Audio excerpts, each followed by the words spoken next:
Chers amis réels et virtuels, pour cette nouvelle année, je tenais à vous faire part de mes vœux pour cette nouvelle aventure qui nous attend. Nous quittons tout juste une année 2024 qui a été remplie de choses diverses et variées, et ceci sur tous les plans, particulièrement personnels et professionnels. J'ai été muté aux Antilles l'été dernier, après plus de 3 ans et demi à Mayotte. Et j'ai quitté sur cette île des gens avec qui j'ai tissé des liens très forts sur les 2 plans cités au préalable. J'ai une pensée intime pour eux en ce moment même suite au passage du cyclone Chido. J'ai débuté une nouvelle vie ici à Saint-Martin, non sans appréhension, dans un nouveau secteur professionnel. Il a fallu tout recommencer, tout reconstruire et m'adapter. Cela m'a aussi permis de me rapprocher des miens, mes vieux, comme disent les jeunes, mais aussi mes frères et sœurs. Mais mon plus grand bonheur est de croiser le sourire de ces adolescents et jeunes adultes qui sont mes neveux et mes nièces. Je les aime tant. Cette année m'a également offert de grands événements au sein de ma famille. J'ai eu l'honneur de rencontrer des petits neveux et nièces que je ne connaissais qu'à travers des photos. Et j'ai aussi hâte de l'arrivée de cette nouvelle petite nièce qui fera son apparition très bientôt, au cours de l'année 2025. Donc c'est une année qui s'annonce plus ou moins riche déjà. Donc comme vous pouvez le constater, tout tourne autour des miens, autour de ma famille, autour de mes proches.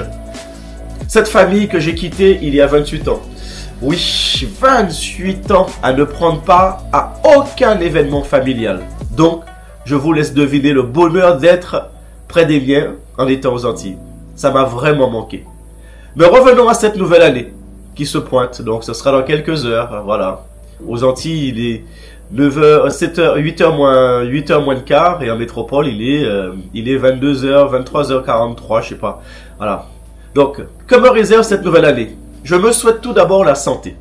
La santé pour répondre aux obligations personnelles et surtout la santé et l'énergie nécessaires pour accompagner mes vieux.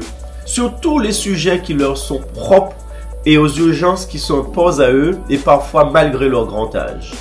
Je veux être aussi performant pour mener tambour battant tous les projets qui me sont personnels mais aussi familiaux et professionnels. Je dis bien personnels, familiaux et professionnels dans l'ordre cité. Je n'ai pas encore atteint mon objectif et je m'en contenterai que lorsque mes appels seront entendus. Je ne souhaite pas seulement me rapprocher de la Guadeloupe comme c'est le cas aujourd'hui à Saint-Martin, mais je veux aussi l'atteindre. Mais je n'oublie pas aussi autour de moi, vous mes amis, réels et virtuels. Vous les réels, qui sont là pour les grands et petits moments de ma vie. Les événements heureux mais aussi malheureux. Il y a eu, au cours de l'année 2022, le départ de ma sœur Corinne, et vous étiez tous là. Je vous remercie pour votre soutien moral, affectif, émotionnel et financier, qui m'a permis de tenir, mais aussi de pouvoir accompagner mes neveux et nièces pour mieux répondre aux obligations qui s'imposaient à eux, qui s'imposaient à nous, qui s'imposaient à la famille. Merci encore d'être là.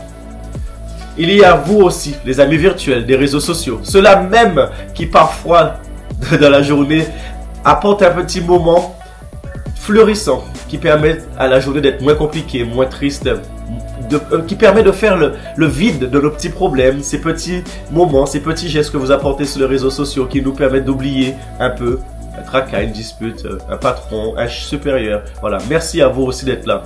Je souhaite la réussite à toutes et à tous dans tous vos projets professionnels et personnels. Mais pour cela, je vous souhaite d'abord la santé, la persévérance, la tolérance, le respect. Je souhaite à nous tous la complicité et la communication. Le respect de l'autre, de son opinion, de sa couleur, de sa religion, de son choix, de ses priorités qui ne sont pas les mêmes que les nôtres et surtout du non-jugement. En somme, je nous souhaite la fraternité et l'amour, tout simplement. Voilà, c'est déjà assez compliqué dans le monde entier, en France, autour de nous, dans nos familles. Et pour terminer, je vous demande à vous aussi, mais à moi particulièrement, de trouver le courage, oui, ce courage qui n'est pas aussi facile tous les jours pour dire aux gens que vous aimez, que vous les aimez. Que nous disions ensemble aux gens que nous aimons, que nous les aimons. Ça paraît bien plus simple à le dire, mais tellement difficile à réaliser. Il est facile pour nous de dire à nos collègues, à nos camarades, à nos pros, à nos amis qu'on les aime. Ah tiens, je t'aime, yo, machin, bisous, ciao, frérot, machin, bro.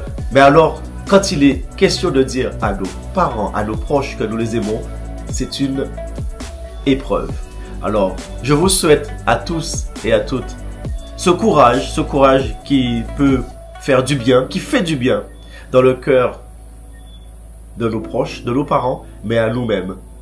Donc, permettez-moi de vous souhaiter une bonne année 2025, plein de bonnes choses, la réussite, de l'amour, et sachez que moi je vous aime d'un amour sincère. Bonne année à vous tous. Ciao.